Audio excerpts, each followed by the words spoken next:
ಇಂದಿನ ದಿನಾಂಕ ನವೆಂಬರ್ 26. ಈ ದಿನದ ಪಂಚಾಂಗ ಶ್ರೀ ವಿಶ್ವಾವಸುನಾಮ ಸಂವತ್ಸರ, ದಕ್ಷಿಣಾಯನ, ಹೇಮಂತ ಋತು, ಮಾರ್ಗಶಿರ ಮಾಸ, ಶುಕ್ಲಪಕ್ಷ. ಈ ದಿನ ಬುಧವಾರ ಆಗುತ್ತೆ. ಷಷ್ಠಿ ತಿಥಿ ಇದೆ, ರಾತ್ರಿ 7 ಗಂಟೆ 1 ನಿಮಿಷದವರೆಗೂ. ಆನಂತರ ಸಪ್ತಮಿ ಆರಂಭ ಆಗುತ್ತೆ. ಶ್ರವಣ ನಕ್ಷತ್ರ ರಾತ್ರಿ 9 ಗಂಟೆ 43 ನಿಮಿಷದವರೆಗೂ ಇದೆ. ಆನಂತರ ಧನಿಷ್ಠಾ ನಕ್ಷತ್ರ ಆರಂಭ ಆಗುತ್ತೆ. ವೃದ್ಧಿಯೋಗ ಮತ್ತು ಕೌಲವ ಕರ್ಣ ಇದೆ. ಇವತ್ತು ಎರಡು ವಿಶೇಷವಾದಂತಹ ವಿಚಾರ. ಒಂದು ಶನಿ ವಕ್ರತ್ಯಾಗ, ಮತ್ತೊಂದು ಸುಬ್ರಹ್ಮಣ್ಯ ಷಷ್ಠಿ ಅಥವಾ ಸ್ಕಂದ ಷಷ್ಠಿ. ಇದು ಮೊದಲನೇ ಷಷ್ಠಿ ಅಂತಲೂ ಕರಿತೀವಿ. ಸುಬ್ರಹ್ಮಣ್ಯ ಕ್ಷೇತ್ರದಲ್ಲಿ ಇವತ್ತು ರಥೋತ್ಸವ ಇದೆ. ಇಲ್ಲಿ ಮುಖ್ಯವಾಗಿ ಏನಪ್ಪ ಅಂದರೆ, ನಿಮ್ಮ ಮನೆಯಲ್ಲಿ ಅಣ್ಣ ತಮ್ಮಂದರು ಅವರ ನಡುವೆ ಏನಾದರೂ ಈ ಸತತವಾಗಿ ಜಗಳ ಕದನ ಇದ್ದಿದ್ದೆ ಮನೆಯಲ್ಲಿ, ಬಟ್ ವಿಶೇಷವಾಗಿ ಏನಾದರೂ ಮನಸ್ತಾಪಗಳು, ಬೇಸರ ಇಂಥವಿದ್ದರೆ, ಭೂಮಿಯ ವಿಚಾರದಲ್ಲಿ ತೊಂದರೆ ಇದ್ದೆ. ಇವಾಗ ನೀವು ಯಾವುದೋ ಒಂದು ಮನೆಯನ್ನು ಚೇಂಜ್ ಮಾಡಿರ್ತೀರಿ, ಹೊಸ ಮನೆಗೆ ಹೋದ್ಮೇಲೆ ನಿಮಗೆ ಪದೇ ಪದೇ ಸ್ವಲ್ಪ ಜೀವನದಲ್ಲಿ ಹಿನ್ನಡೆ ಉಂಟಾಗ್ತಾ ಇರುತ್ತೆ ಅಂತಹವರು.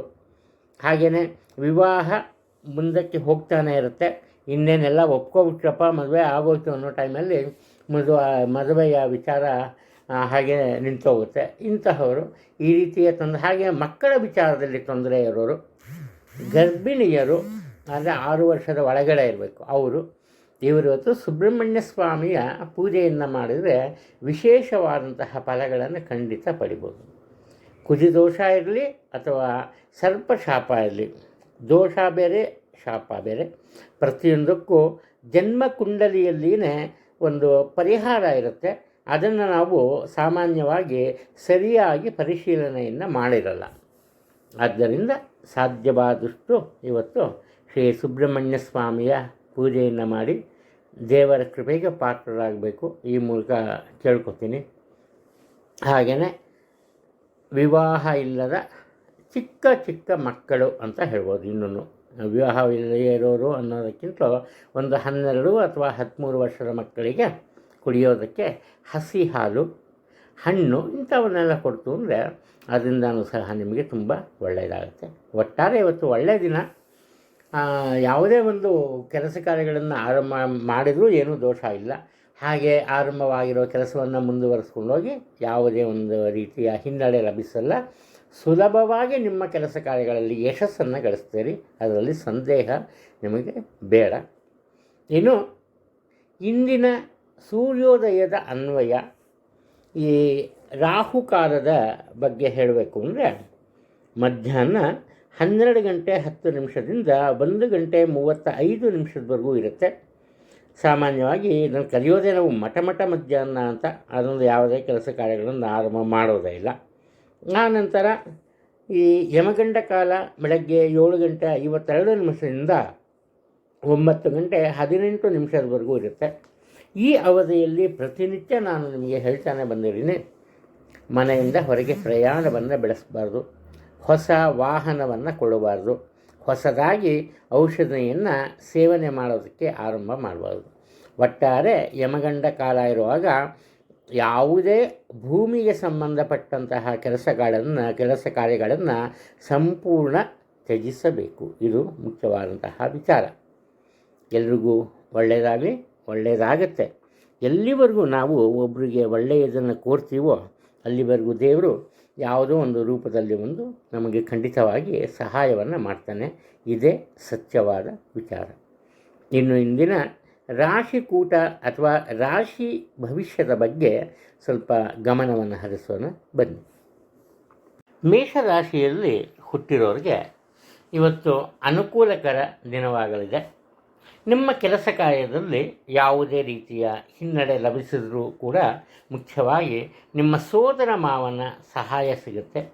ಕೇವಲ ಕೆಲಸದ ವಿಚಾರದಲ್ಲಿ ಸಹಾಯ ಮಾತ್ರ ಅಲ್ಲ, ಅವಶ್ಯಕತೆ ಇದ್ದರೆ ಹಣದ ಸಹಾಯವನ್ನು ಸಹ ನೀವು ಅವರಿಂದ ಪಡೆಯಬಹುದು. ಒಟ್ಟಾರೆ ಇವತ್ತು ನಿಮ್ಮ ಮನಸ್ಸಿನಲ್ಲಿ ಯಾವುದೇ ರೀತಿಯ ಅಡುಕು ಇರಲ್ಲ, ಭಯ ಇರಲ್ಲ. ನಿಮ್ಮ ಕೆಲಸ ಕಾರ್ಯಗಳನ್ನು ಸುಗಮವಾಗಿ ನಿಮ್ಮ ಪಾಡಿಗೆ ನೀವು ಮುಂದುವರಿಸ್ತಾ ಹೋಗ್ತೀರಿ. ಆದರೆ ಈ ಉದ್ಯೋಗ ಕ್ಷೇತ್ರದ ವಿಚಾರಕ್ಕೆ ಬಂದಾಗ ನಿಮ್ಮ ಒಂದು ಈ ಯಶಸ್ಸನ್ನು ಕಂಡು ಒಂದು ರೀತಿ ಅಸೂಯೆ ಪಡುವ ಜನರಿರ್ತಾರೆ. ಅವರೇನು ಮಾಡ್ಬೋದಪ್ಪ ಅಂದರೆ ನಿಮ್ಮ ಕೆಲಸ ಕಾರ್ಯಗಳಲ್ಲಿ ಅಡ್ಡಿಯನ್ನು ಉಂಟು ಮಾಡುವಂತಹ ಸಾಧ್ಯತೆಗಳಿವೆ. ಈ ಕಾರಣದಿಂದ ಮುಖ್ಯವಾಗಿ ನೀವೊಂದು ವಿಚಾರವನ್ನು ಮನಸ್ಸಿನಲ್ಲಿ ಇಟ್ಕೋಬೇಕು. ನಿಮ್ಮ ಕೆಲಸ ಕಾರ್ಯಗಳು ಪೂರ್ಣಗೊಳ್ಳುವವರೆಗೂ ಅದಕ್ಕೆ ಸಂಬಂಧಪಟ್ಟಂತಹ ಯಾವುದೇ ಮುಖ್ಯ ವಿಚಾರಗಳನ್ನು ಬೇರೆಯವರ ಜೊತೆ, ಅದರಲ್ಲೂ ನಿಮಗೇನಾದ್ರು ಯಾರ ಬಗ್ಗೆ ಅನುಮಾನ ಬಂದಲ್ಲಿ ಅವರ ಜೊತೆ ಅಂತೂ ಹಂಚ್ಕೊಂಬಕ್ಕೆ ಹೋಗಬೇಡಿ. ಅತಿ ಮುಖ್ಯವಾದಂತಹ ವಿಚಾರಗಳನ್ನು ರಹಸ್ಯವಾಗಿ ಇಟ್ಟಷ್ಟು ಒಳ್ಳೆಯದು ಅಂತ ಕಂಡು ಬರ್ತಿದೆ. ನೆನಪಿನಲ್ಲಿ ಇಟ್ಕೊಳ್ಳಿ. ಇನ್ನು ಕುಟುಂಬದ ವಿಚಾರಕ್ಕೆ ಬಂದಾಗ ಕುಟುಂಬದಲ್ಲಿ ಪರಸ್ಪರ ಪ್ರೀತಿ ವಿಶ್ವಾಸ ಇರುತ್ತೆ. ಈ ಸಂಬಂಧ ಕೌಟುಂಬಿಕ ಸಂಬಂಧ ಅನ್ನೋದಕ್ಕಿಂತಲೂ ಒಳ್ಳೆಯ ಸ್ನೇಹ ಪರಸ್ಪರ ಇರುತ್ತೆ. ಈ ಕಾರಣದಿಂದ ಯಾವುದೇ ತೊಂದರೆ ಇರಲ್ಲ, ಮನಸ್ಸಿಗೆ ನೆಮ್ಮದಿ ಇರುತ್ತೆ. ಹಾಗೆ ಹೊಸ ರೀತಿಯ ಕೆಲಸ ಕಾರ್ಯಗಳನ್ನು ಮಾಡಬೇಕು ಅನ್ನೋ ಒಂದು ಹುಮ್ಮಸ್ಸು ಸಹ ಬರುತ್ತೆ. ಹಣಕಾಸಿನ ತೊಂದರೆ ಇರಲ್ಲ, ಉತ್ತಮ ಆರೋಗ್ಯ ಇರುತ್ತೆ. ಯಾವುದೇ ಒಂದು ರೀತಿಯ ಭಯ ಬೇಡ. ವೃಷಭ ರಾಶಿಯಲ್ಲಿ ಜನಿಸಿದ ವಿಚಾರ, ಇವರು ಈ ಸ್ವಂತ ವ್ಯಾಪಾರ ವ್ಯವಹಾರವನ್ನು ಮಾಡ್ತಾಯಿದ್ರೆ ಅಥವಾ ಸ್ವಂತ ಬುದ್ಧಿಮೆ ಇದ್ದರೆ ಏನಪ್ಪ ಆಗುತ್ತೆ ಅಂದರೆ ಕೆಲವರ ಮಾತನ್ನು ತುಂಬ ನಂಬ್ತಾರೆ. ಏನು ಮಾಡ್ತಾರೆ, ನಿಮ್ಮ ಒಳ್ಳೆಯತನವನ್ನು ನೋಡ್ತಾರೆ. ನಿಮ್ಮ ವಿರೋಧಿಗಳು ಸಹ ನಿಮ್ಮೊಂದಿಗೆ ಪ್ರೀತಿ ವಿಶ್ವಾಸದಿಂದ ಮಾತಾಡಿ ನಿಮ್ಮ ಸ್ನೇಹವನ್ನು ಅಥವಾ ನಂಬಿಕೆಯನ್ನು ಪಡ್ಕೋತಾರೆ. ಇವರೇನು ಮಾಡ್ತಾರೆ, ನಿಮಗೇನು ತುಂಬ ಒಳ್ಳೆಯದೇನು ಮಾಡೋಕ್ಕೆ ಹೋಗಲ್ಲ, ನಿಮ್ಮ ಕೆಲಸ ಕಾರ್ಯಗಳಲ್ಲಿ ಅಡ್ಡಿಯಾಗಿ ಅಡ್ಡಗಾಲಾಗಿ ನಿಲ್ತಾರೆ. ಆದ್ದರಿಂದ ಬೇರೆಯವ್ರನ್ನ ನಂಬಲೇಬೇಕು. ಆದರೆ ನಿಮ್ಮ ಸ್ವಂತ ಕೆಲಸ ಕಾರ್ಯದ ವಿಚಾರಕ್ಕೆ ಬಂದಾಗ ನಿಮ್ಮ ಸ್ವಂತ ನಿರ್ಧಾರಗಳನ್ನು ನೀವು ಸ್ವಲ್ಪ ತಗೊಂಬೋದನ್ನು ಪ್ರಯತ್ನ ಪಡಿ. ಇದರಿಂದ ಮಾತ್ರ ನಿಮಗೆ ನಿರೀಕ್ಷಿಸಿದ ಲಾಭ ಬರುತ್ತೆ. ಯಾವುದೇ ರೀತಿಯ ತೊಂದರೆ ಇರಲ್ಲ. ಸ್ವಂತ ವ್ಯಾಪಾರ ವ್ಯವಹಾರಗಳಿದ್ದಲ್ಲಿ ಉತ್ತಮ ಆದಾಯ ಇರುತ್ತೆ. ಮಾತಿನ ಮೇಲೆ ಸ್ವಲ್ಪ ಹತೋಟಿಯನ್ನು ಸಾಧಿಸೋದಕ್ಕೆ ಪ್ರಯತ್ನ ಪಡಿ. ಅದೇ ಉದ್ಯೋಗದಲ್ಲಿ ಇರುವವರು ಮಾತ್ರ ಎಚ್ಚರಿಕೆಯಿಂದ ಇರಬೇಕಾಗುತ್ತೆ. ಕಾರಣ ಏನು ಅಂದರೆ ನಿಮ್ಮ ಎಣಿಕೆಯಂತೆ ಯಾರೂ ನಿಮ್ಮ ಜೊತೆ ಪ್ರೀತಿ ವಿಶ್ವಾಸದಿಂದ ನಡೆದುಕೊಳ್ಳಲ್ಲ. ನೀವು ಅನ್ಕೋತೀರಿ ಇವರು ತುಂಬ ಒಳ್ಳೆಯರು, ಇವರಿಂದ ನಂಗೆ ಯಾವುದೂ ತೊಂದರೆ ಇಲ್ಲ ಅಂತ. ಆದರೆ ನಿಮ್ಮ ಅರಿವಿಗೆ ಬರಲ್ಲ, ಅವರಿಂದನೇ ನಿಮ್ಮ ಕೆಲಸ ಕಾರ್ಯಗಳಲ್ಲಿ ಅಡ್ಡಿ ಆತಂಕ ಉಂಟಾಗುತ್ತೆ. ಇದರ ಬಗ್ಗೆ ಸ್ವಲ್ಪ ಎಚ್ಚರಿಕೆಯಿಂದ ಇರೋದು ಒಳ್ಳೆಯದು. ನಿಮ್ಮ ತಾಯಿಯ ಮನೆ ಕಡೆ ಸ್ವಲ್ಪ ಆರೋಗ್ಯದಲ್ಲಿ ತೊಂದರೆ ಕಂಡುಬರುತ್ತೆ. ಅದರ ಜವಾಬ್ದಾರಿ ಸಹ ಬಹುಶಃ ನಿಮ್ಮದಾಗ್ಬೋದು. ಒಟ್ಟಾರೆ ಕುಟುಂಬದ ಪ್ರತಿಯೊಂದು ಕೆಲಸ ಕಾರ್ಯಗಳನ್ನು ಕೊಂಚ ಹೆಚ್ಚಿನ ಪರಿಶ್ರಮದಿಂದ ಆರಂಭಿಸಿ ಪೂರ್ಣಗೊಳಿಸ್ತೀರಿ. ಆಗಲೇ ಹೇಳಿದಾಗೆ ಹಣಕಾಸಿನ ವಿಚಾರದಲ್ಲಿ ಯಾವುದೇ ಅಡ್ಡಿ ಆತಂಕ ಅಥವಾ ಈ ತೊಂದರೆಯ ಸನ್ನಿವೇಶಗಳು ಎದುರಾಗಲ್ಲ. ನಿಮ್ಮ ಇಚ್ಛೆಯಂತೆ ಉತ್ತಮ ವರಮಾನ ಬರುತ್ತೆ. ಆರೋಗ್ಯದಲ್ಲಿ ಸಹ ಒಳ್ಳೆಯದನ್ನು ನಿರೀಕ್ಷೆ ಮಾಡ್ಬೋದು. ಮಿಥುನ ರಾಶಿಯಲ್ಲಿ ಜನಿಸಿರೋರು ನಿಮಗೆ ಗೊತ್ತಿದ್ದೋ ಗೊತ್ತಿಲ್ಲದೇನೋ ಬೇರೆಯವರ ಮಾತಿಗೆ ಅತಿ ಸಿಡುಕುತನದಿಂದ ವರ್ತಿಸ್ತೀರಿ. ನಿಮಗೆ ಅವರ ಮಾತಿನಿಂದ ನಿಮಗೆ ಲಾಭನೇ ಆಗಿರುತ್ತೆ, ಅದರ ಅರಿವು ಸಹ ನಿಮಗೆ ಇರುತ್ತೆ. ಆದರೂ ಕೂಡ ಅವರ ಜೊತೆ ನಿಮ್ಮ ವರ್ತನೆ ಸರಿಗಿರಲ್ಲ. ಈ ಕಾರಣದಿಂದ ಮುಖ್ಯವಾಗಿ ಕುಟುಂಬದಲ್ಲಿ ನಿಮ್ಮ ಮನಸ್ಸಿಗೆ ಶಾಂತಿ ನೆಮ್ಮದಿ ಇರೋದಿಲ್ಲ. ಹಾಗೆ ಕುಟುಂಬದಲ್ಲಿ ಸಹ ಒಂದು ರೀತಿಯ ಬಿಗುವಿನ ವಾತಾವರಣ ಉಂಟಾಗಿರುತ್ತೆ. ಇದಕ್ಕೆ ಕಾರಣ ಏನಪ್ಪ ಅಂದರೆ ನೀವು ಸದಾ ಒಳ್ಳೆಯದನ್ನು ಮಾತ್ರ ನಿರೀಕ್ಷೆ ಮಾಡ್ತೀರಿ. ನಿಮ್ಮ ಕೆಲಸ ಕಾರ್ಯಗಳು ಅತ್ಯಲ್ಪ ಮಟ್ಟದಲ್ಲಿ ಇದ್ದರೂ ಕೂಡ, ಅತಿ ಕಡಿಮೆಯ ಒಂದು ರೀತಿಯಲ್ಲಿ ನಡೆದರೂ ಕೂಡ ನೀವು ಪ್ರತಿಯೊಬ್ಬರ ಒಂದು ಪ್ರಶಂಸೆಯನ್ನು ಎದುರು ನೋಡ್ತೀರಿ. ಅದು ಸಿಗದಿರ ಹೋಗುತ್ತೆ. ಆದ್ದರಿಂದ ಮನಸ್ಸಿನ ಮೇಲೆ ಹತೋಟಿಯನ್ನು ಕಳ್ಕೊತೀರಿ. ಇಲ್ಲಿ ಮುಖ್ಯವಾದಂತಹ ವಿಚಾರ ಏನಪ್ಪ ಅಂದರೆ ಮನೆತನಕ್ಕೆ ಸಂಬಂಧಪಟ್ಟಂತಹ ಭೂ ವಿವಾದ ಸಣ್ಣ ಮಟ್ಟದಲ್ಲಿ ಇತ್ತು, ಅದು ದೊಡ್ಡದಾಗಿ ಬೆಳವಣಿಗೆಯನ್ನು ಕಾಣುತ್ತೆ. ಉದ್ಯೋಗದಲ್ಲಿ ಯಾವುದೇ ತೊಂದರೆ ಇರಲ್ಲ. ನಿಮ್ಮ ನಿರೀಕ್ಷೆಯಂಥ ವರಮಾನ ಇರುತ್ತೆ. ಎಲ್ಲರೂ ನಿಮ್ಮನ್ನು ಪ್ರೀತಿ ವಿಶ್ವಾಸದಿಂದ ನೋಡ್ತಾರೆ. ಅದೇನಪ್ಪ ಮಾಡ್ತೀರಿ, ನಿಮಗೆ ನೀವು ಮಾಡೋ ಒಂದು ಕೆಲಸ ಕಾರ್ಯಗಳು ನಿಮಗೆ ಇಷ್ಟ ಆಗಲ್ಲ. ಆದ್ದರಿಂದ ಅನಿವಾರ್ಯವಾಗಿ ಒಂದು ರೀತಿ ಬಲವಂತದಿಂದ ಉದ್ಯೋಗವನ್ನು ಬದಲಾವಣೆ ಮಾಡ್ತೀರಿ. ಅದರಲ್ಲಿ ಯಾವುದೇ ಒಂದು ಸಂಶಯ ಇಲ್ಲ. ಆದರೆ ಉದ್ಯೋಗದ ವಿಚಾರ ತಗೊಂಡಾಗ ಹೊಸ ರೀತಿಯ ಜನರ ಮಧ್ಯೆ ಇರೋದರಿಂದ ಯಾರನ್ನೂ ನಂಬಲ್ಲ. ಒಂದು ರೀತಿಯ ಸಂಶಯದ ಸ್ವಭಾವ ನಿಮ್ಮನ್ನು ಸದಾಕಾಲ ಕಾಡುತ್ತೆ. ಇನ್ನು ಹಣಕಾಸಿನ ವಿಚಾರಕ್ಕೆ ಬಂದಾಗ ಉತ್ತಮ ಆದಾಯ ಇರುತ್ತೆ. ನಿಮ್ಮ ಮನಸ್ಸಿನ ಒಂದು ಗ್ರಹಿಕೆಯಂತೆ ಎಲ್ಲ ಕೆಲಸಗಳು ನಡೆಯುತ್ತೆ. ಹಾಗೆಯೇ ಸ್ವಲ್ಪ ನಿಮ್ಮ ಈ ಆರೋಗ್ಯದ ಬಗ್ಗೆ ಹೆಚ್ಚಿನ ಗಮನವನ್ನು ಕೊಡಿ. ಕಟಕ ರಾಶಿಯಲ್ಲಿ ಹುಟ್ಟಿರೋರಿಗೆ ತಮ್ಮ ಮೇಲೆ ತಮಗೆ ಹೆಚ್ಚಿನ ವಿಶ್ವಾಸ ಇರುತ್ತೆ. ಯಾವುದೇ ಕೆಲಸವನ್ನು ಆರಂಭ ಮಾಡಿದ್ರೂ ಅದರಲ್ಲಿ ಯಶಸ್ಸನ್ನು ಕಾಣಬಲ್ಲೆ ಅನ್ನೋ ಒಂದು ನಂಬಿಕೆ ಇರುತ್ತೆ.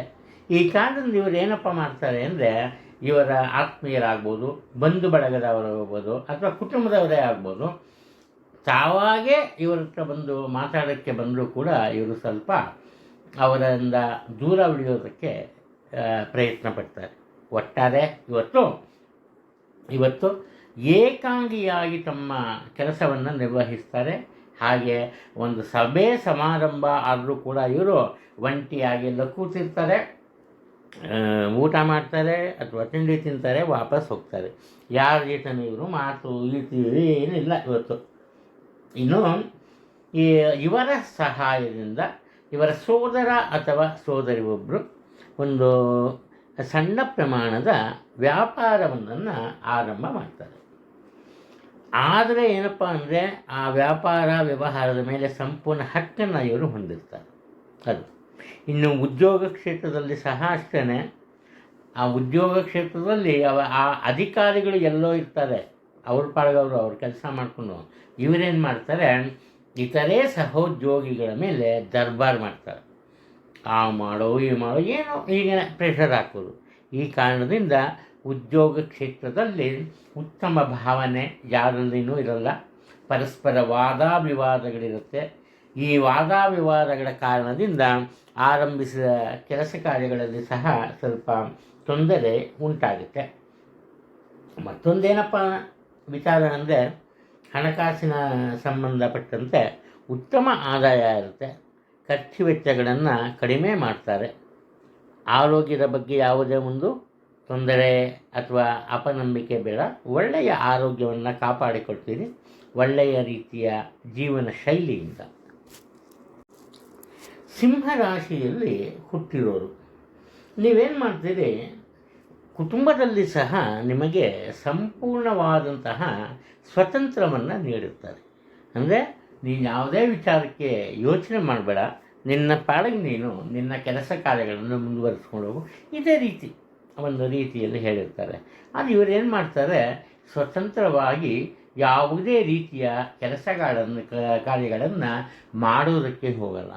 ಸದಾಕಾಲ ಇವರು ತಮ್ಮ ಕುಟುಂಬದ ಹಿರಿಯರ ಮೇಲೆ ಅವಲಂಬಿತರಾಗಿರ್ತಾರೆ. ಆತ್ಮವಿಶ್ವಾಸ ಇರುತ್ತೆ, ಗೆಲ್ಲಬೇಕು ಅನ್ನೋ ಒಂದು ಛಲ ಇರುತ್ತೆ. ಆದರೆ ಹಾಗೆ ಒಳ್ಳೆಯ ಬುದ್ಧಿ ಸಹ ಇರುತ್ತೆ. ಇವರೇನು ಮಾಡ್ತಾರೆ, ಇದು ಯಾವುದನ್ನು ಇವತ್ತು ಬಳಸ್ಕೊಂಬಲ್ಲ. ಅದು ಇನ್ನೂ ಬೇಸರ ಆಯಿತಾ ಮನಸ್ಸಿಗೆ, ಹೋಗಿ ವಿಶ್ರಾಂತಿಯನ್ನು ತಗೋತಾರೆ. ಇಂತಹ ಈ ಸನ್ನಿವೇಶಗಳು ನಿಮ್ಮ ಜೀವನದಲ್ಲಿ ಇವತ್ತು ಎದುರಾಗುತ್ತೆ. ಹಣಕಾಸಿನ ವಿಚಾರಕ್ಕೆ ಬಂದಾಗ ಉತ್ತಮ ಆದಾಯ ಇರುತ್ತೆ, ಏನು ತೊಂದರೆ ಏನಿಲ್ಲ.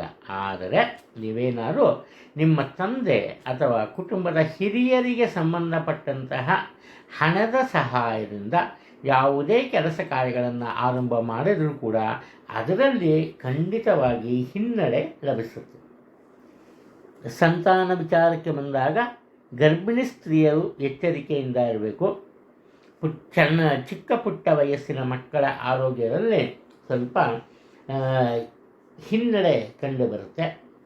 ನೀವೆಷ್ಟೇ ಕಷ್ಟಪಟ್ಟು ದುಡಿದ್ರೂ ಕೂಡ ಏನಾಗುತ್ತಪ್ಪ ಅಂದರೆ, ಇವತ್ತು ಹಣದ ಕೊರತೆ ಉಂಟಾಗುತ್ತೆ. ಈ ಕಾರಣದಿಂದ ಅನಿವಾರ್ಯವಾಗಿ ಬೇರೆಯವರ ಬಳಿ ನೀವು ಹಣದ ಸಹಾಯವನ್ನು ಪಡೀಲೇಬೇಕಾಗುತ್ತೆ, ವಿಧಿ ಇರಲ್ಲ. ಇನ್ನು ಪರಸ್ಥಳಕ್ಕೆ ಬೇಸರ ಕಳೆಯೋದಕ್ಕೆ ಪ್ರವಾಸಕ್ಕೆ ಹೋಗ್ತೀರಿ. ಅಷ್ಟು ಮಾತ್ರ ಅಲ್ಲ, ಇವತ್ತಿನ ವಿಚಾರ ಏನೇ ಇದ್ದರೂ ಕೂಡ ಸ್ವತಂತ್ರವಾಗಿ ಕುಳಿತು ಎಲ್ಲರೊಂದಿಗೆ ಚರ್ಚಿಸಿ ಬಗೆಹರಿಸೋದು ತುಂಬ ಒಳ್ಳೆಯದು. ಆರೋಗ್ಯದಲ್ಲಿ ಯಾವುದೇ ತೊಂದರೆ ಇಲ್ಲ, ಸಂಶಯ ಬೇಡ. ಕನ್ಯಾ ರಾಶಿಯಲ್ಲಿ ಹುಟ್ಟಿರೋರು, ನಿಮ್ಮ ಕುಟುಂಬದಲ್ಲಿ ಒಂದು ರೀತಿ ಭಯದ ವಾತಾವರಣ ನಿರ್ಮಾಣವಾಗಿರುತ್ತೆ. ಭೀತಿಯಿಂದ ಪ್ರತಿಯೊಬ್ಬರೂ ಪರಸ್ಪರ ಮಾತನ್ನು ಸಹ ಆಡದೆ ಆತಂಕದ ಪರಿಸ್ಥಿತಿಯಲ್ಲಿ ದಿನವನ್ನು ಕಳೆಯೋದಕ್ಕೆ ನಿರ್ಧಾರ ಮಾಡುತ್ತೀರಿ. ಇದಕ್ಕೆ ಕಾರಣ ಏನಪ್ಪ ಅಂದರೆ, ನಿಮ್ಮ ತಾಯಿ ಅವರ ಅನಾರೋಗ್ಯ. ಅವರಿಗೆ ಬಹುದಿನದ ನಂತರ ಈ ಆರೋಗ್ಯದಲ್ಲಿ ಸ್ವಲ್ಪ ಹಿನ್ನಡೆ ಕಂಡುಬರುತ್ತೆ. ಆದ್ದರಿಂದ ಸಹಜವಾಗಿ ಬೇರೆಯವರಲ್ಲಿ ಈ ಮಾನಸಿಕ ನೆಮ್ಮದಿ ಸ್ವಲ್ಪ ಕಡಿಮೆ ಆಗುತ್ತೆ. ಇಲ್ಲಿ ಮುಖ್ಯವಾದ ವಿಚಾರ, ನಿಮ್ಮ ಕೆಲಸ ಕಾರ್ಯಗಳಲ್ಲಿ ಅನಾವಶ್ಯಕವಾಗಿ ಮಾತುಕತೆಯ ಕಾರಣ ಬೇರೆಯವರ ವಿರೋಧವನ್ನು ಕಟ್ಕೋತೀರಿ. ಆದ್ದರಿಂದ ಆಡುವ ಮಾತಿನಲ್ಲಿ ಒಂದು ರೀತಿ ನೀತಿ ತುಂಬಿರಲಿ. ಪ್ರತಿಯೊಬ್ಬರಿಗೂ ಒಂದು ಸಂತೋಷ ತರುವಂತಹ ಮಾತುಕತೆ ಇದ್ದರೆ ತುಂಬ ಒಳ್ಳೆಯದು. ಇನ್ನು ನಿಮ್ಮದಲ್ಲದ ಜವಾಬ್ದಾರಿಯೊಂದು ನಿಮಗೆ ಸಿಗತ್ತೆ. ನೀವು ಅನ್ಕೋತೀರಿ, ಆರಾಮಾಗಿ ಇವತ್ತು ಇದ್ದರೂ ಹೇಗಪ್ಪ ನನ್ನ ಕೆಲಸ ಮುಗೀತು ಅಂತ. ಯಾಕೆಂದರೆ ನೀವು ಇವತ್ತು ನಿಮ್ಮ ಕೆಲಸ ಕಾರ್ಯಗಳನ್ನು ಸುಲಭದ ರೀತಿಯಲ್ಲಿ ಮಾಡಿ ಮುಗಿಸ್ತೀರಿ. ಆದರೆ ಏನಾಗುತ್ತೆ, ನೋಡ್ತಾರೆ ನಿಮ್ಮ ಹಿರಿಯ ಅಧಿಕಾರಿಗಳು ಇಲ್ಲ ನಿಮ್ಮ ಸಹೋದ್ಯೋಗಿಗಳು ಹೇಗೂ ಬ್ಯುಸಿ ಇದ್ದಾನಲ್ಲ, ಇವರ ಸಹಾಯವನ್ನು ನಾವು ಪಡ್ಕೊಂಬೋಣ ಅನ್ನೋ ತೀರ್ಮಾನದಿಂದ ಬರ್ತಾರೆ.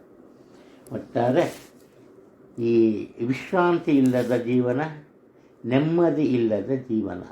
ಉತ್ತಮ ಆರೋಗ್ಯ ಇದ್ದರೂ ಕೂಡ ಸ್ವಲ್ಪ ಯೋಚನೆ ಮಾಡಿ ಖರ್ಚು ಮಾಡಲೇಬೇಕು. ಅಂತಹ ಸನ್ನಿವೇಶಗಳನ್ನು ನೀವು ಇವತ್ತು ಎದುರಿಸ್ತೀರಿ, ಯಾವುದೇ ಸಂಶಯ ಇಲ್ಲ.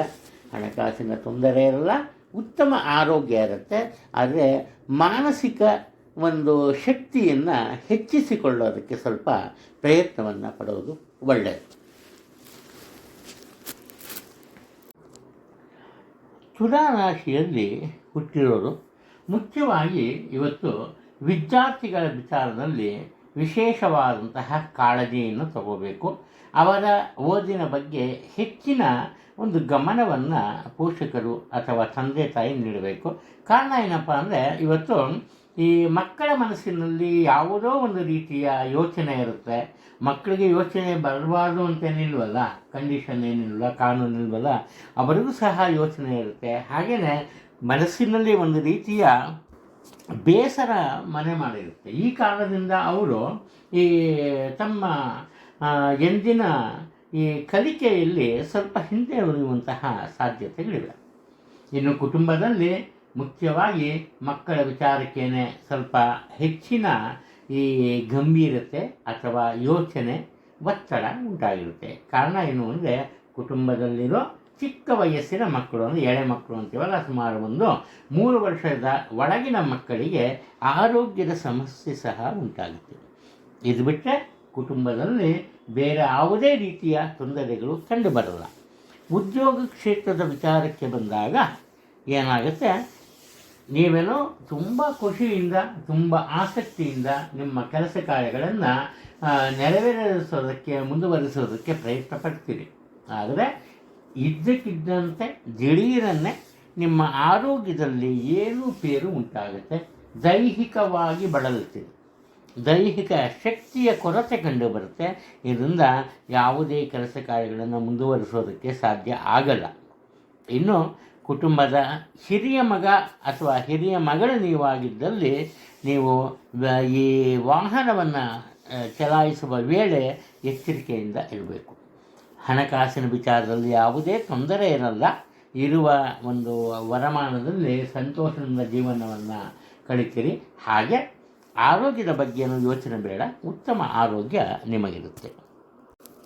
ವೃಶ್ಚಿಕ ರಾಶಿಯವರು, ಇವತ್ತು ನಿಮ್ಮ ಮನಸ್ಸಿನಲ್ಲಿ ಒಂದು ರೀತಿಯ ಆತಂಕ ಮನೆ ಮಾಡಿರುತ್ತೆ. ಈ ಆತಂಕ ಯಾವ ರೀತಿಯದ್ದು ಅಂದರೆ, ನಿಮ್ಮ ಕೆಲಸ ಕಾರ್ಯಗಳನ್ನು ನಿರ್ವಹಿಸಿದರೆ ಅದು ಯಶಸ್ಸನ್ನು ಕಾಣಲೇಬೇಕು, ಯಶಸ್ವಿ ಆಗಲೇಬೇಕು. ಒಂದು ವೇಳೆ ಸೋಲು ಉಂಟಾದರೆ ಏನು ಮಾಡೋದು? ಆಗ ಕುಟುಂಬದ ಬೇರೆ ಅಥವಾ ಉಳಿದ ಸದಸ್ಯರ ಒಂದು ಪ್ರತಿಕ್ರಿಯೆ ಹೇಗಿರುತ್ತೆ? ಈ ರೀತಿ ನಿಮ್ಮ ಮನಸ್ಸಿನಲ್ಲಿ ಅನಾವಶ್ಯಕವಾದಂತಹ ಗೊಂದಲಗಳು ಮೂಡುತ್ತೆ. ಇನ್ನು ಮುಖ್ಯ ಏನಪ್ಪ ಅಂದರೆ, ನಿಮ್ಮ ಮನಸ್ಸಿನ ಮೇಲೆ ಹತೋಟಿಯನ್ನು ಸಾಧಿಸಿ ನಿಮ್ಮ ಮನಸ್ಸಿನಲ್ಲಿ ಬಂದ ಯಾವುದೇ ಒಂದು ಕೆಟ್ಟ ಒಂದು ಪರಿಣಾಮಗಳು ನಿಮ್ಮ ಜೀವನದಲ್ಲಿ ಬೀರಲ್ಲ, ಒಳ್ಳೆಯದಾಗುತ್ತೆ. ಇವತ್ತು ಒಳ್ಳೆಯದಿದೆ. ನಿಮ್ಮ ಪ್ರಯತ್ನಕ್ಕೆ ತಕ್ಕಂತಹ ಫಲಗಳನ್ನು ನೀವು ಕುಟುಂಬದಲ್ಲಿ ಪಡಿತೀರಿ, ಅದರಲ್ಲಿ ಯಾವುದೇ ಒಂದು ರೀತಿಯ ಸಂಶಯ ಬೇಡ. ಇನ್ನು ಉದ್ಯೋಗ ಕ್ಷೇತ್ರದಲ್ಲಿ ಸಹ ಅಷ್ಟೇ, ನೀವು ಮನಸ್ಸಿನ ಮೇಲೆ ಹಿಡಿತವನ್ನು ಸಾಧಿಸಿ ಆತ್ಮವಿಶ್ವಾಸವನ್ನು ಬೆಳೆಸಿಕೊಳ್ಳಿ. ಆಗ ಬೇರೆಯವರು ಒಂದು ರೀತಿಯಲ್ಲಿ ಆಶ್ಚರ್ಯ ಪಡುವಂತಹ ಒಂದು ಯಶಸ್ಸನ್ನು ನೀವು ಜೀವನದಲ್ಲಿ ಅಥವಾ ಉದ್ಯೋಗದಲ್ಲಿ ಕಾಣ್ತೀರಿ. ಇದರಲ್ಲಿ ಯಾವುದೇ ಒಂದು ಸಂಶಯ ಬೇಡ. ಒಂದೇ ರೀತಿಯ ಉದ್ಯೋಗ ಬೇಸರ ಬಂದವರು ಅನಿವಾರ್ಯವಾಗಿ ಉದ್ಯೋಗವನ್ನು ಬದಲಾವಣೆ ಮಾಡ್ತಾರೆ. ಆತ್ಮೀಯರ ಸಹಾಯದಿಂದ ಇವರಿಗೆ ಉದ್ಯೋಗ ಲಭಿಸುತ್ತೆ. ಆದರೆ ಉದ್ಯೋಗ ಕ್ಷೇತ್ರದಲ್ಲಿ ಇರುವವರು ಎಲ್ಲ ರೀತಿಯ ಒತ್ತಡಕ್ಕೆ ಮಣಿಯಲೇಬೇಕಾಗ್ತದೆ. ಯಾರಿಗೂ ನೆಮ್ಮದಿಯ ಒಂದು ಕೊರತೆ ಪ್ರತಿಯೊಬ್ಬರಲ್ಲೂ ಕಂಡುಬರುತ್ತೆ. ಇನ್ನು ತಾಯಿಯವರ ವಿಚಾರಕ್ಕೆ ಬಂದಾಗ ಯಾವ ವಿಚಾರವೂ ಬೇಡ, ತಾನಾಯಿತು ತನ್ನ ಕೆಲಸವಾಯಿತು ಅನ್ನೋ ರೀತಿ ಶಾಂತಿಯ ಅಥವಾ ಶಾಂತದ ಮನೋಭಾವನೆಯಿಂದ ಇರ್ತಾರೆ. ನಿಮಗೆ ಗೊತ್ತಿಲ್ಲದಂತೆ ನಿಮಗಿಷ್ಟವಾದಂತಹ ವಸ್ತುವನ್ನು ಕಳೆದುಕೊಳ್ಳುವ ಸಾಧ್ಯತೆ ಇದೆ, ಎಚ್ಚರಿಕೆಯಲ್ಲಿ. ಈ ದಿನ ಒಳ್ಳೆಯ ದಿನ, ಹಣಕಾಸಿನ ತೊಂದರೆ ಬರಲ್ಲ, ಹಾಗೆ ಖರ್ಚು ವೆಚ್ಚಗಳನ್ನು ನಿಯಂತ್ರಿಸ್ತೀರಿ. ಆದರೆ ನಿಮ್ಮ ಆರೋಗ್ಯದ ವಿಚಾರಕ್ಕೆ ಬಂದಾಗ ಮಾತ್ರ ಯಾರೊಬ್ಬರ ಮಾತನ್ನು ಕೇಳಲ್ಲ, ಸ್ವಂತ ನಿರ್ಣಯಕ್ಕೆ ಬದ್ಧರಾಗ್ತೀರಿ. ಇದರಿಂದ ಆರಂಭದಲ್ಲಿ ಒತ್ತಡವನ್ನು ಎದುರಿಸಿದರೂ ಕೂಡ ಆ ನಂತರ ನಿಮ್ಮ ನಿರೀಕ್ಷೆಯಂತೆ ಎಲ್ಲ ರೀತಿಯ ಕೆಲಸ ಕಾರ್ಯಗಳಲ್ಲಿ ಯಶಸ್ಸನ್ನು ಗಳಿಸ್ತೀರಿ, ಸಂದೇಹ ಬೇಡ. ಧನುರಾಶಿಯಲ್ಲಿ ಹುಟ್ಟಿರೋರು ಈ ದಿನ ನಿಮ್ಮ ಜೀವನದಲ್ಲಿ ಕೆಲವೊಂದು ಅಹಿತಕರ ಘಟನೆಗಳು ಕಂಡುಬರುತ್ತೆ. ಅದೇ ರೀತಿ ಮತ್ತೊಂದು, ತುಂಬ ಕ್ರಿಯಾಶೀಲ ವ್ಯಕ್ತಿತ್ವದಿಂದ ನೀವು ನಿಮ್ಮ ಕೆಲಸ ಕಾರ್ಯಗಳನ್ನು ಮಾಡಿದರೂ ಕೂಡ ಬೇರೆಯವರ ಹಸ್ತಕ್ಷೇಪದಿಂದ ಸ್ವಲ್ಪ ಹಿನ್ನಡೆ ಉಂಟಾಗುವ ಸಾಧ್ಯತೆ ಸಹ ಕಂಡುಬರ್ತಿದೆ. ಈ ಒಂದು ಸಮಯದಲ್ಲಿ ಏನಪ್ಪ ಆಗ್ತೀರಿ, ನಿಮ್ಮ ಮನಸ್ಥಿತಿ ಏನಾಗುತ್ತೆ ಅಂದರೆ ಒಂದು ರೀತಿ ಆತಂಕಕ್ಕೆ ಎಡೆ ಮಾಡಿಕೊಡುತ್ತೆ. ಇಲ್ಲಿ ನಿಮ್ಮನ್ನು ಗಮನಿಸಿದ ನಿಮ್ಮ ಬಾಳ ಸಂಗಾತಿ ಅಂದರೆ ನಿಮ್ಮ ಪತಿ ಆಗ್ಬೋದು ಅಥವಾ ನಿಮ್ಮ ಪತ್ನಿ ಆಗ್ಬೋದು, ಅವರೇನಪ್ಪ ಮಾಡ್ತಾರೆ ಅಂದರೆ ನಿಮ್ಮ ನೆರವಿಗೆ ಬಂದು ನಿಲ್ತಾರೆ. ಈ ಕಾರಣದಿಂದ ಎದುರಾದ ಯಾವುದೇ ತೊಂದರೆ ತಾಪತ್ರಯಗಳು ಸುಲಭವಾಗಿ ದೂರವಾಗುತ್ತೆ ಕುಟುಂಬದ ವಿಚಾರಕ್ಕೆ ಬಂದಾಗ. ಇನ್ನು ಉದ್ಯೋಗದಲ್ಲೇನಾಗ್ಬೋದು, ಉದ್ಯೋಗದಲ್ಲಿ ನೀವು ಯಾರೊಬ್ಬರ ಮಾತನ್ನು ಕೇಳಲ್ಲ, ನಿಮ್ಮ ಸ್ವಂತ ನಿರ್ಣಯಗಳಿಗೆ ಬದ್ಧರಾಗ್ತೀರಿ. ಯಾವಾಗ ಬೇರೆಯವರನ್ನು ನೀವು ಓಲೈಸೋಕ್ಕೆ ಪ್ರಯತ್ನ ಪಡಲ್ಲ, ಅವಾಗೇನಾಗುತ್ತೆ, ಅವರಲ್ಲೊಂದು ಅಸಮಾಧಾನದ ಕಿಡಿ ಉದ್ಭವಿಸುತ್ತೆ. ಇವು ನನ್ನ ಕೇಳ್ದಿರ, ನಾನು ಇಲ್ದಿರ ಇವರ ಈ ಕೆಲಸ ಕಾರ್ಯಗಳನ್ನು ಹೇಗೆ ಮಾಡ್ತಾರೆ ನೋಡೋಣ ಅಂತ. ಆವಾಗ ನಿಮಗೆ ಒಂದು ರೀತಿಯ ಸವಾಲು ಎದುರಾಗುತ್ತೆ. ನಿಮ್ಮ ಕೆಲಸ ಕಾರ್ಯಗಳು ನಿಮ್ಮ ಸ್ವಂತ ಪ್ರತಿಷ್ಠೆಗಾಗಿ, ನಿಮ್ಮ ಸ್ವಂತ ಸ್ಥಾನವನ್ನು ಉಳಿಸ್ಕೊಂಬೋದಕ್ಕಾಗಿ ಮಾಡಲೇಬೇಕಾಗತ್ತೆ. ಆದ್ದರಿಂದ ಸ್ವಲ್ಪ ಕಷ್ಟ ಅಂತ ಅನಿಸಿದ್ರೂ ಕೂಡ ಎಚ್ಚರಿಕೆಯಿಂದ ತೀರ್ಮಾನಗಳ ತಗೊಂಡು ಅದನ್ನು ಪೂರ್ಣಗೊಳಿಸ್ತೀವಿ. ಇದನ್ನು ನೋಡಿದ ನಿಮ್ಮ ಹಿರಿಯ ಅಧಿಕಾರಿಗಳು ನಿಮ್ಮ ಬಗ್ಗೆ ಮೆಚ್ಚುಗೆಯನ್ನು ವ್ಯಕ್ತಪಡಿಸ್ತಾರೆ. ಎಷ್ಟೇ ಕಷ್ಟ ಅಂದರೂ ಕೂಡ ನಿಮಗೆ ಅವಶ್ಯಕತೆ ಇದ್ದಷ್ಟು ಹಣವನ್ನು ಸಂಪಾದಿಸಬಲ್ಲವಂತಹ ಚತುರತೆ ಅಥವಾ ಚಾತುರ್ಯ ನಿಮಗಿರುತ್ತೆ. ಆದ್ದರಿಂದ ತೊಂದರೆ ಇಲ್ಲ. ಆರೋಗ್ಯದ ವಿಚಾರದಲ್ಲಿ ಸಹ ಯಾವುದೇ ತೊಂದರೆ ಇರಲ್ಲ, ಆದರೆ ಸ್ವಲ್ಪ ಎಚ್ಚರಿಕೆ ವಹಿಸೋದು ಒಳ್ಳೆಯದು ಅಷ್ಟೇ. ಮಕರ ರಾಶಿಯಲ್ಲಿ ಜನಿಸಿರೋರಿಗೆ ಬಹುದಿನದಿಂದ ಕಾಡುತ್ತಿದ್ದ ಅನಾರೋಗ್ಯದ ಸಮಸ್ಯೆಯಿಂದ ಒಂದು ರೀತಿ ಮುಕ್ತಿ ಸಿಗುತ್ತೆ.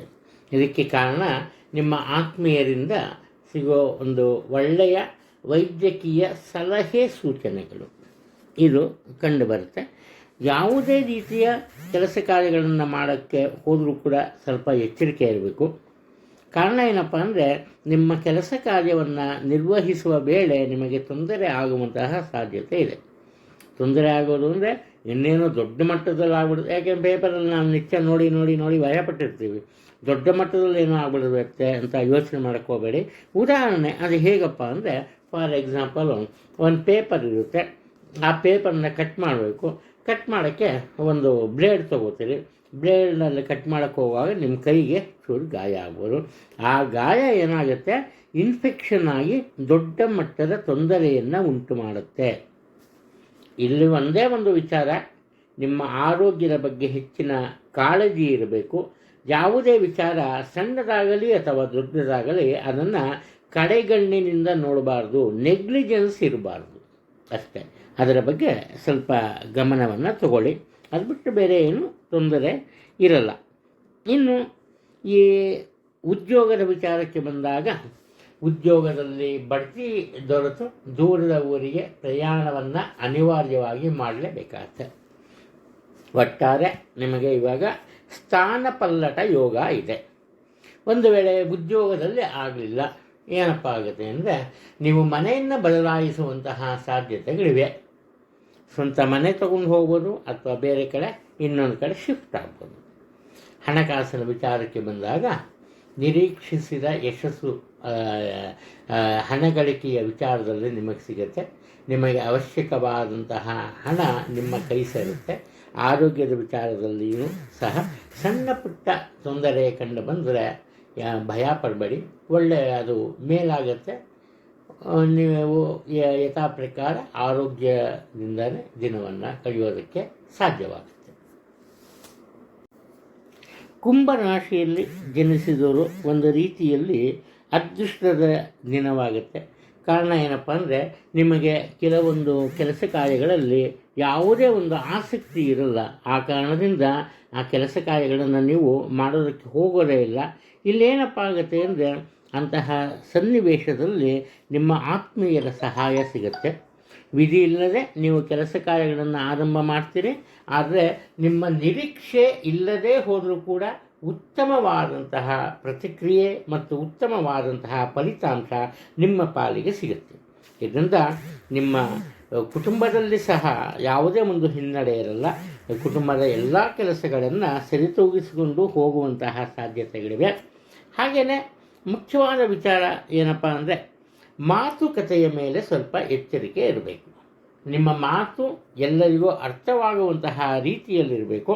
ಇಲ್ಲೇನಾಗುತ್ತೆ, ನಿಮ್ಮ ಮಾತು ಯಾವ ರೀತಿ ಇರುತ್ತೆ ವೈಖರಿ ಅಂದರೆ, ಅದರ ಒಳಾರ್ಥ ಬೇರೆ, ಈಚೆ ನೀವು ಹೇಳೋ ರೀತಿ ಬೇರೆ, ಆ ರೀತಿ ಅನಿಸುತ್ತೆ. ಆದ್ದರಿಂದ ಎಲ್ಲರೊಂದಿಗೆ ಪ್ರೀತಿ ವಿಶ್ವಾಸದಿಂದ ಇರಿ. ಎಲ್ಲರಿಗೂ ನಿಮ್ಮ ಮನದಾಳದ ವಿಚಾರವನ್ನು ಅರ್ಥ ಮಾಡಿಸಿ.